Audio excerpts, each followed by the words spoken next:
Good morning. Welcome to the frozen tundras of the eastern United States, from where whereabouts we give our shir this morning. It is quite cold, but the fire of Torah will keep us warm as we continue in our discussion of the laws of tefillah. And when we last left our heroes, we were discussing about the permissibility of eating and drinking before prayer, and we talked about drinking water before prayer service, and this was permitted according to the Shulchan Aruch, whether it was during the week or during Shabbos. We're going to continue discussing that issue. So we did the first, in our last year we did the first three Seifim. We're going to continue on with the rest of this Siman, and we'll see how we do. Hopefully make it into the next one as well.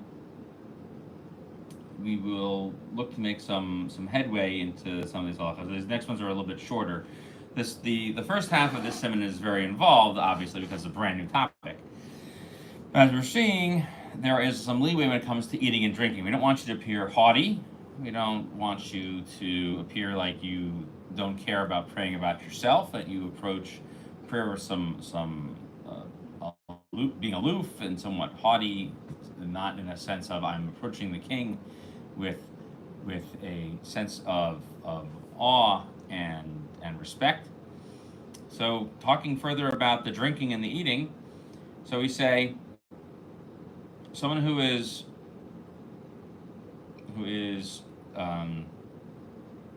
extremely thirsty, okay? They are and also extremely hungry. It's actually funny is that the word here is a tzameh, a person who is it's a noun for a person who basically is somehow famished or dying of thirst. And the Mishnah Berurah's first comment over here is you have to be ra'av harbe, very hungry. Okay, so they are considered sick. So if they have the ability, to pray before eating, then they should. And if not, then they should go ahead and eat and drink. So the Mishnah Berurah explains that this halacha is telling us that they're not obligated until they go ahead and quench the thirst and alleviate their hunger. Because now, at this very moment, without this, they are not going, without assuaging these feelings, they just can't focus on prayer. Nonetheless, if they want to eat beforehand, that would be permitted. Okay, halacha 5. If you went ahead and started eating before alos hashachar. Okay, so alos hashachar were defined in the last class as that time period, the very crack of dawn. So it's not high enough that you can see somebody standing about 6 feet away from you, but you can see at the very bottom of the skyline this little crack of light. So if you're eating up until that time period, you must stop, and some people say you don't have to stop. Okay, so you started to eat beforehand. Okay, so what we're saying over here is even if it was permissible to eat, because it was still nighttime. Okay, so you have more than half an hour ahead of this alos hashachar time. Okay, because within the half an hour of that time, you really shouldn't start. Okay, and this statement is made by the Ramah in the laws of lulav regarding lulav. Okay, so too by Shema, this rule will be the same thing. You can't just go ahead and start having a meal. So if you want to get up and eat, you shouldn't. Okay, and that's only if you're going to eat more than an egg's volume, because then it's like you're sitting down and having a meal. Okay, or you're going to drink a lot. Okay, but less than that would be permitted until alos hashachar. So, a lot of people, there's this applies also on fast days as well. If you want to get up at a very early time, like right now, sunrise in and around Washington D.C. this morning is around 7:20 in the morning. So that basically means that the break of dawn is a good hour plus earlier before that. So the break of dawn is around 6 in the morning. So if you get up at 5:30 in the morning and you want to have a sandwich, you could do that. But if you woke up, let's say, at 6, you could have a bowl of cereal. As long as it's not a big deal, right? Not 2 bowls of cereal.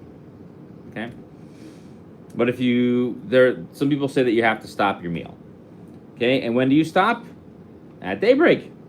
So even though by mincha we say you don't have to stop, and we'll learn that later in the laws of mincha in Reish Lamed Beis 232. This is different because of the requirement of lo tochlu al hadam. A person should not begin to eat while still praying for their own person, praying for their own self. And so therefore, they quote the Zohar as saying the following, that even if you get up in the middle of the night, you should not try to have a meal until after the morning prayer service, okay, because you went to sleep. The Pri Megadim adds that this is only when you were sleeping first, and even if you were sleeping, it would be permitted still to also drink when you wake up from that. However, the main halacha is that you may get up and eat or drink at any point. It's still permitted to eat and drink, but nonetheless, you should try to follow this Zohar if possible, if it's not such a big deal. Okay, let's see. So it's recorded also in the writings of Rabbi Chaim Vital, who was a student, the official student of the Ari, their big studies of Kabbalah. That if he woke up in the middle of the night and he was feeling the need to eat or feeling the need to drink, he did not refrain from doing that. Okay, he just didn't eat a gigantic meal. So if he woke up, he goes, "No, I got to eat something." He'd have, I don't think he had Cheerios, but he had the equivalent of Cheerios. Okay, and this is before daybreak. And so too, if you were going to sit and learn a little bit first thing in the morning, sometimes in the morning kollel before Shacharis, and you want to eat before the morning kollel, that would be good too. And some people say that you don't need to stop at Alas Shachar. Okay, so what that's saying is you don't have to stop eating in order to recite the Shemona Esrei. Okay, and that's saying even if you started after Al Shachar. But for Kriya Shema, we learned earlier that you have to stop. Okay, for it and possibly even its blessings too, but the blessings going to be rabbinic. Okay, so what you could do is stop and recite the Shema, finish your meal, and then you can go ahead and pray because according to this opinion, they're only rabbinic and you don't need to stop for that. However, the official opinion is to stop. Okay, that's what everyone says. You should stop. And if you already say if you say Berchas Hamazon, and if you're finishing your meal, and now you just want to drink something, you would have to stop, according to everybody. Okay, the other thing you can't do when it comes time for tefillah is you also have to stop learning Torah. Okay, and that's talking about someone who prays by himself in his own private Beit Midrash, his own little private study. And he doesn't go to the Beis Knesset. He doesn't go to the big shul. Because the concern there is that you might become so engrossed in your learning, you'll miss the time of the Shema and also miss the time of tefillah. However, if you're going to shul to learn, that's permitted, even after Alos HaShachar. If you are giving the shir, meaning you're teaching others, okay, even if you don't normally go to shul, it's also permitted because even though this is a time that could possibly pass, you are still doing a big favor to everybody. It's still an important merit that you are providing to a number of people. And if they don't learn now, they won't learn later. They will just blow it off. And so therefore you should do that. Okay, and we'll come back to the statement that Ramah says in Kuf Vav. Okay, so we say that a person must not start learning at Alos HaShachar. However, if you did start, the Mishnah Berurah says, even after the time comes, you don't have to stop as long as you have time in order to pray. However, Kriya Shema, you have to stop. Okay? So many people say you have to stop. because it's after the time of Kriya Shema. But some people are lenient to say that, well, if people are going to remind you, and so on. And the statement that makes this later on is in Kufav 106 later on, and we'll get to it in a couple weeks. Okay, so when we say it's when the time of Alos HaShachar comes, so that's when the Mishnah Berurah explains when you see the first breakthrough of light at the bottom of the horizon, at the top of the horizon. But before that time, of course, you can keep learning, even to start learning. And when you start learning, you don't have to stop, as long as you aren't worried that you're going to miss time for Shema. And some people even lenient as well, that even after Al Zachar, as long as you don't have the time, as long as you're waiting for the time to pray right before sunrise for Netzach Hama to say the Shema and to daven right after that, then l'chachila you could keep learning. So keep doing that. So we mentioned the problem is learning in your own private study because you're by yourself. But if you have a congregation of people that joins you there, you could go ahead and keep learning because the congregation will show up and remind you. And we'll talk about this more later on in chapter 90, number 18. What's the concern we see over here? The concern is you're going to be bogged down in learning. So the Chai Adam says the following, that even if you are giving a class at this time, the concern still is that you're going to be so involved in giving the class that you'll still miss the time for the prayer service. So therefore, someone who is traveling or is living in a far out place, and even if it's in the summertime and the days are really long, and we know that it's a mitzvah to daven when the entire congregation is having their davening, since it's prohibited to pray before the prayer service, it's imperative they pray in order that they don't stop from learning. However, in our days, when people traveling aren't necessarily learning while they're traveling, and they really should wait for the proper time when the congregation is davening. Nonetheless, since the time is going to pass, and the time for the Shema will pass as well as the time for Tefillah, it's therefore more important that you get to them before you engage in anything else.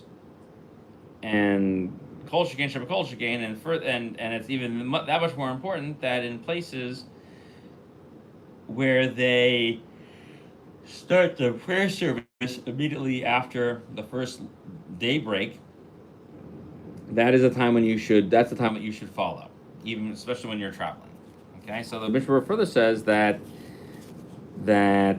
you should be even close to the time period that you should say the blessing on putting on your tefillin, so that way you start the prayers at around the time of Misha Yakir, the time when you can recognize your friend. And that's what we were saying is the most important time to focus on. So the concern is that you'll miss the time of Tefillah and Shema. So if you appoint somebody to remind you, to stop you at a certain time, that's fine. I would add on top of that it's also permitted to set a timer to go off. That will also remind you. And we were a little bit lenient when people are coming to your own private study to hear you learn. And you still have to be careful of the time for Shema. So if you're concerned the time for Shema is going to pass, then you should recite the Shema before giving your class, because the time for it has passed. Okay, or the time to say it has reached. Excuse me. Okay, the next halacha is other things regarding time of prayer. One may sit for a haircut, and one may also enter the bathhouse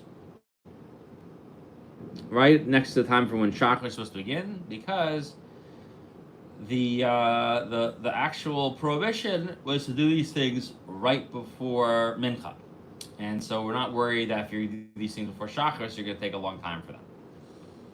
Okay, so we're talking about it has to be a time period still at nightfall before Alos HaShachar. But once Alos HaShachar happens, then you are prohibited from doing this. And furthermore, the Pri Megadim writes that a person who is a tanner And the person who's catering a meal may also not set up for them right next to the time period of the Shachar service. Just like when before Mincha time is.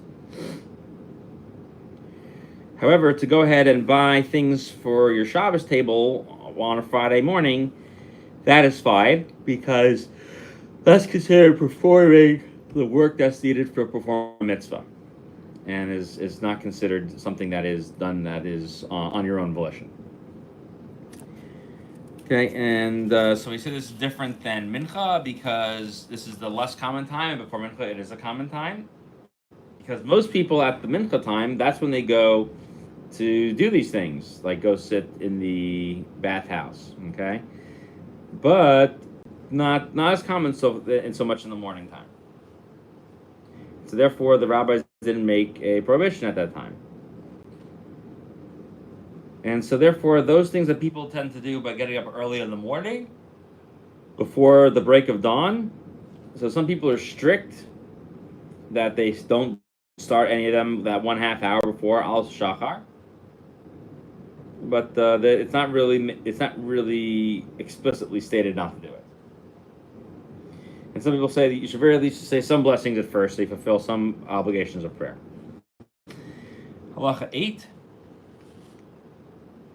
At a time of great need, such as when you need to leave, okay, we've talked about this a few times, and the people are not going to wait for you.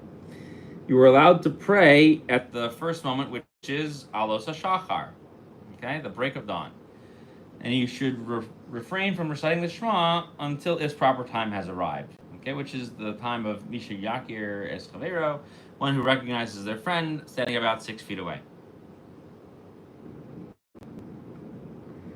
If that's possible time to recite them, okay? And the idea is that you could at the very least focus on the very first pasuk. Okay, we said this earlier in 758. We talked about over there in 58 that you could recite all the blessings and so on. Mishnah Berurah brings up in a moment. Right now we're talking about the Mechaber. So even though we say that you should place the blessings of the Shema right next to reciting the Shemona Esrei, it's more important here to pray first in your home, standing up, as opposed to praying in the proper time, and you're traveling and leaning on something, and even to lean up against something. So those are all better than those other options. Okay, so we say what's the most important thing to do is to pray while standing, and the assumption is that the reason why you're relying on this is because the caravan needs to go, your plane is leaving, your bus is heading out, the train is ready to depart the station. Okay, so you can pray this earlier time. That's to say that the regular time when you get up, you aren't able to focus on your prayer service, and that's whether you're walking by foot or you're sitting in a wagon or you're traveling in a boat, and therefore the rabbis were lenient in these cases, allowing you to pray from the moment that the dawn has broken, okay, as opposed to saying it later while in transit. And a person also can say, even though they're not going to be able to recite the blessings of the Shema right before they enter into the Shemona Esrei, which is also preferable, because the Shema can't be recited right now because it's so early.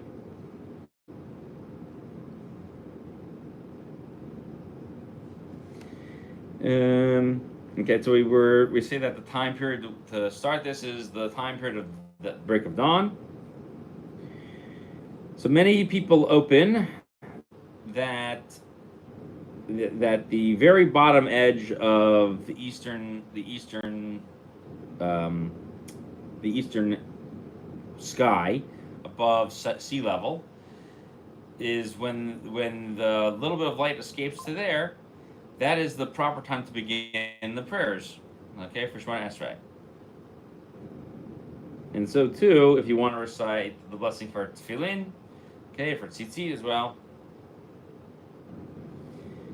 because the some people also, because most people tend to make you wait much later until you recognize somebody standing almost from you, about 6 feet away. Okay, and then everyone agrees at that point that you can recite the Shema, also daven, and also put on tefillin. So even though the really most preferable thing is to wait to recite the Shemona Esrei immediately after the sun has risen. But in this case, the sun hasn't risen very much at all. It certainly the sun hasn't really risen at all. You're just seeing some of the effects of the light. But the reason why we're leaning here is because it's a time of great need. And if you are traveling along the way, and it's before the time, and your caravan needs to head out, your plane needs to go, it's moving a little early, okay, and you have to stand up to go pray.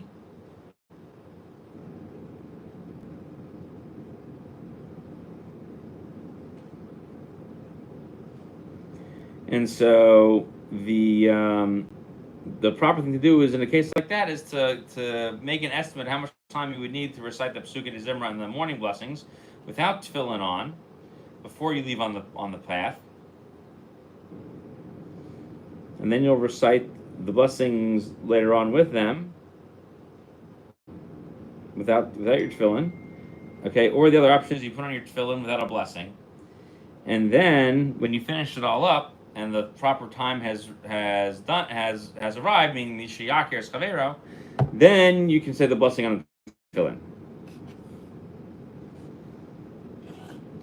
Okay, so another thing over here is that if it's possible to recite the Shema, you should wait until you have proper kavanah, and that is the proper time would be after the time of Mishayakir. Okay. However, if you're concerned that you're not going to be able to get to it in the proper time, okay, such as a place of where while you're traveling you need your constant attention because you're worried about highway robbers or wild animals and those type of things, and there's a lot of pressure to get moving at this time period to avoid these things, and then you could recite the Shema before you head out, and then possibly repeat it later on as well. This is after Alos HaShachar.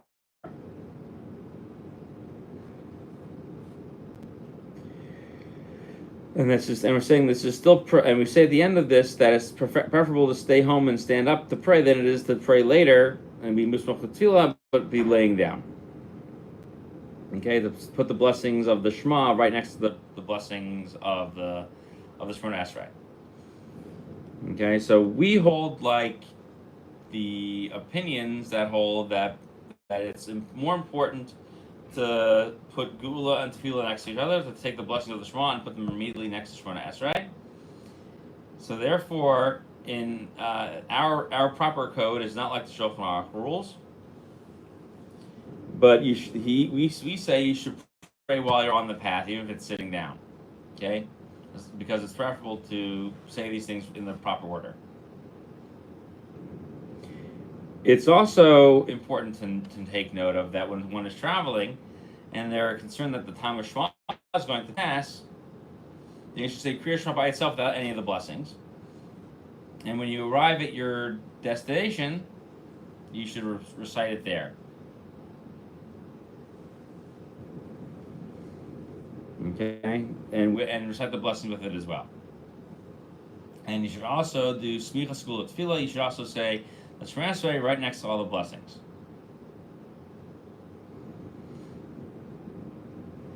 Okay, if you see that the time of the tefillah is going to end, that's why this would be preferable to pray now, even while you're traveling, because you don't want to lose that time period. You want to make sure that you leave yourself time to say it, even if you're sitting or being pulled along by a wagon.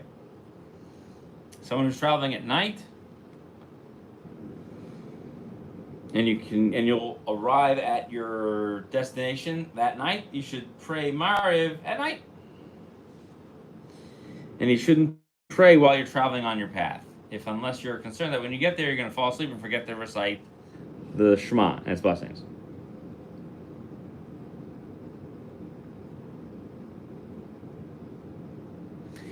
And let's see.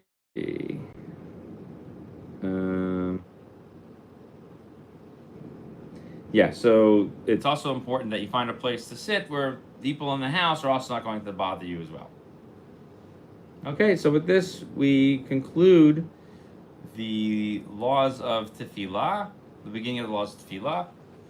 We're going to pick up next time with the proper place to pray, with whom to pray, and someone who is traveling and needs to recite it. It's going to be, the next one's quite long, may take us a couple weeks to finish it, but we will begin it soon. Thank you everyone for joining us. Have a wonderful day, and we will see you next time.